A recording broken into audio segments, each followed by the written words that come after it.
I've been quiet about it since 1965 and never talked about it before. One day I gave up on my dream and it felt right. I was 20 years old and I was sure I was doing everything right. I'm 85 and this is the first time I've ever said this. This is not a confession or advice. This is just my story, conveyed by the voice of this channel. At 20, life seems simpler than it really is, and in 1965 this was felt especially strongly, because the world seemed to stand between the past, which had not yet let go, and the future, which was just beginning to promise something new. Back then, people still remembered the war, talked about tension between countries, feared instability, and for a young person from a simple family, the most important word was not opportunity, but reliability. A job that brought a stable income, the opinion of parents, the expectations of loved ones, all this seemed like a foundation without which it was not worth taking a single step aside. That year, one opportunity appeared that did not look like an adventure or a feat, but it was sharply different from all ordinary life, and this was precisely what alarmed. It was a chance to take a different path, to leave the familiar environment, to try what was then called unstable and dangerous, and at that moment this decision did not look like a choice between a dream and everyday life, it looked like a choice between responsibility and frivolity. At 20, it is very easy to confuse one with the other, especially when there are people around who confidently say that they know how it will be better. The decision was not made in one moment and not out of emotions, it matured gradually, day after day, in ordinary conversations, in thoughts before going to bed, in views of the same city, in which, it seemed, one could live one's whole life and not lose anything. The choice was ultimately made quietly, without a scene and without goodbyes, and that is why it seemed right for so long. Life went on, work changed to another, responsibilities, a home, the habit of living without sudden movements appeared, and for a long time there was no reason to believe that anything important had been lost that day. The first doubts came much later, when it became clear that life can go smoothly and calmly, but at the same time leave the feeling that one road has remained untested. After everything that happened, I realized one thing. I wasn't running away from life. I was simply making the choice that seemed right at the time. After that choice, life didn't change dramatically, and that was what calmed me down for a long time, because everything went as promised, work was stable, days had a clear rhythm, responsibilities appeared, and with them the feeling that you were in your place and doing what was needed. In those years, the world continued to change, people talked about new ideas, new opportunities, someone was going somewhere, someone was trying to live differently, but it was perceived as something far away, not for everyone and certainly not for those who had already made their choice. It seemed that the main thing was not to stand out, not to take risks again and not to lose what you already have, because it's easy to lose it, but almost impossible to get it back.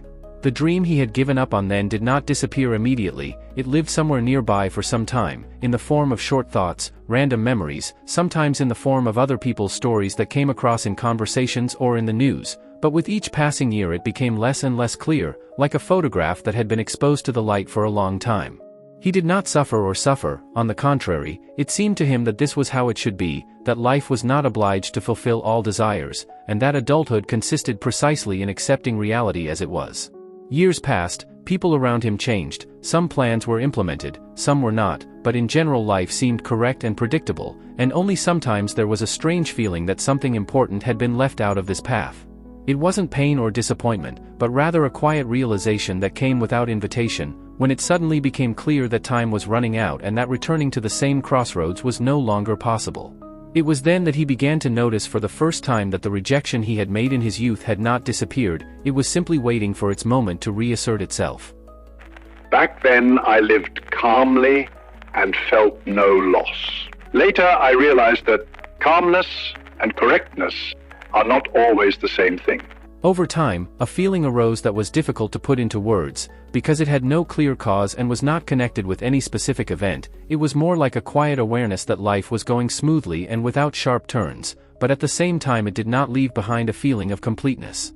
The days passed faster, the years added up one by one, and everything that had once seemed temporary gradually became permanent, and this was what scared him the most, although he did not yet fully realize it at that time. He continued to live as he was used to, fulfilling his duties, not complaining or looking for excuses, because there was no one to turn to and there was nothing to blame the circumstances for. Sometimes he saw people who had taken a different path, and these encounters left behind a strange feeling, not envy or regret, but rather a silent question that never found an answer. They talked about their difficulties, about their mistakes, about their losses, but there was a certain inner integrity in their words that he could not find in himself, and it was then that the idea first appeared that stability did not always mean correctness. He did not try to change anything, because with each passing year it seemed less and less possible, and life was already structured in such a way that any sudden movement could destroy what had been created over the years. From time to time he would think back to that day in his youth, but he did so without emotion, as if he were looking at an old photograph of another man, familiar and at the same time a stranger. And the older he got, the more clearly he understood that it was not the dream itself that was at issue, but the moment when he decided not to listen to himself, and it was this decision, made quietly and without doubt, that was slowly distancing him from the feeling that life had been truly lived.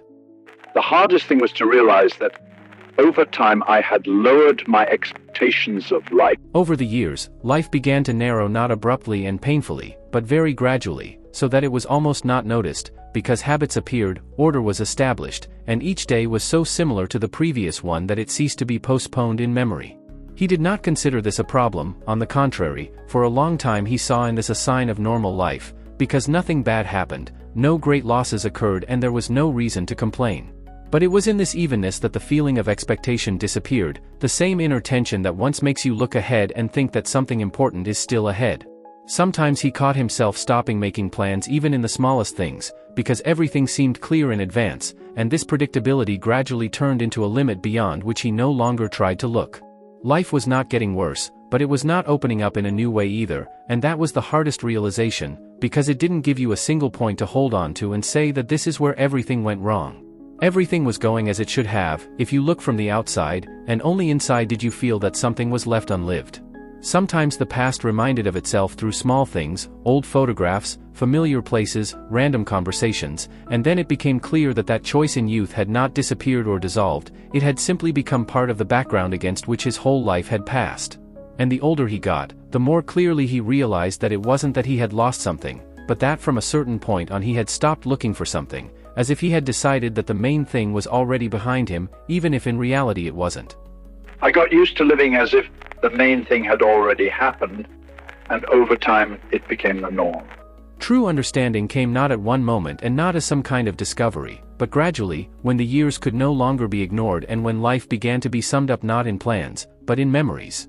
He says that one day he noticed how easily he remembered small things from his youth and how difficult it was to find something truly important in recent decades, and this was precisely what alarmed him, because it became clear that time seemed to be distributed unevenly. Youth remained bright not because it was happier, but because there were still options then, not everything was decided then, and even mistakes had a different taste, because there was still room for movement behind them. He does not speak of regret in the usual sense, because regret implies a desire to return something back, and he has long known that there is no return. Instead, there was a clear realization that that choice at the age of 20 was not fatal, but that it set a direction from which he never deviated again, and this was precisely what turned out to be decisive. Life didn't fall apart, it just became narrow, predictable, and too regular, as if it had been following a path that showed nothing but the next step.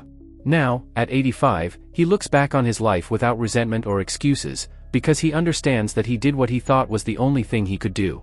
But he also sees clearly that giving up on a dream is rarely felt as a loss right away, it just quietly changes who you become over the years. And that's why he decided to finally say it out loud, not to teach or warn anyone, but to leave behind an honest testimony about how one ordinary day in your youth can define your entire life, even if everything looks right on the surface. If my story has touched you, subscribe to the channel. Like and leave a comment. It will help the author of the channel.